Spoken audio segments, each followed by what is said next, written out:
एक अकेली झोपड़ी धूल भरे गांव में खड़ी है, जो भोली की अलग थलग दुनिया का मूक प्रमाण है। भोली टूटी हुई गुड़िया को पकड़ती है, जो उसकी मां के प्यार की मार्मिक याद दिलाती है। भोली गुड़िया को कसकर पकड़े हुए स्कूल के बाहर खड़ी है। हंसी के बावजूद भोली गुड़िया से फुसफुसाती है, यह मेरी मां है, वह मुझे पढ़ाई के लिए भेजती है। भोली रात में देर तक पढ़ाई करती है। उसकी एकाग्रता मंद लालटेन की रोशनी में भी बनी रहती है। उसकी गुड़िया हमेशा उसके बैग में होती है। मैं खेतों में काम करता हूं और घरों में झाड़ू पोंछा करता हूं, लेकिन मैं पढ़ाई कभी नहीं छोड़ता। एक साधारण साड़ी में भोली इंतजार करती है। उसके बैग में छिपी एक गुड़िया।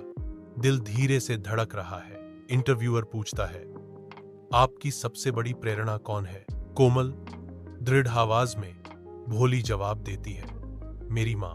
भोली अब एक आईएएस अधिकारी, एक नायक के स्वागत के लिए कार से निकलती है। ग्रामीण तालियों से गूंज उठते हैं, उनके जयकारे गांव में गूंजते हैं। मुझे वह दिन याद है, हर किसी ने टूटी हुई गुड़िया को सलाम किया, क्योंकि इसके साथ एक गरीब लड़की ने इतिहास रचा। अपनी धूप से भरी ऑफिस में भोली अपनी डेस्क पर बैठी है। उसकी गुड़िया एक मूक साथी है। एक गरीब महिला प्रवेश करती है। उसका चेहरा चिंता से भरा हुआ है। आज मैं आपकी क्या मदद कर सकती हूं?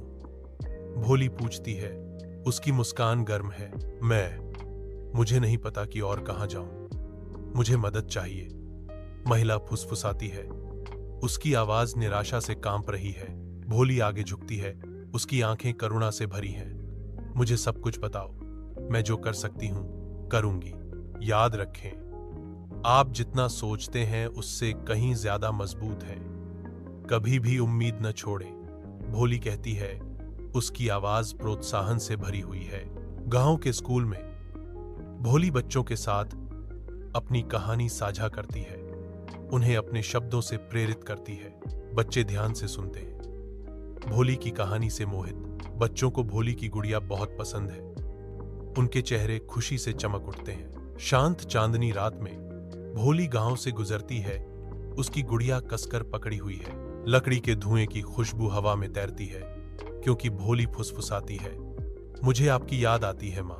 रात की शांति में भोली को सुकून मिलता है, फुसफुसाते हुए, धन्यवाद, मुझे पता है कि तुम हमेशा मेरे साथ हो।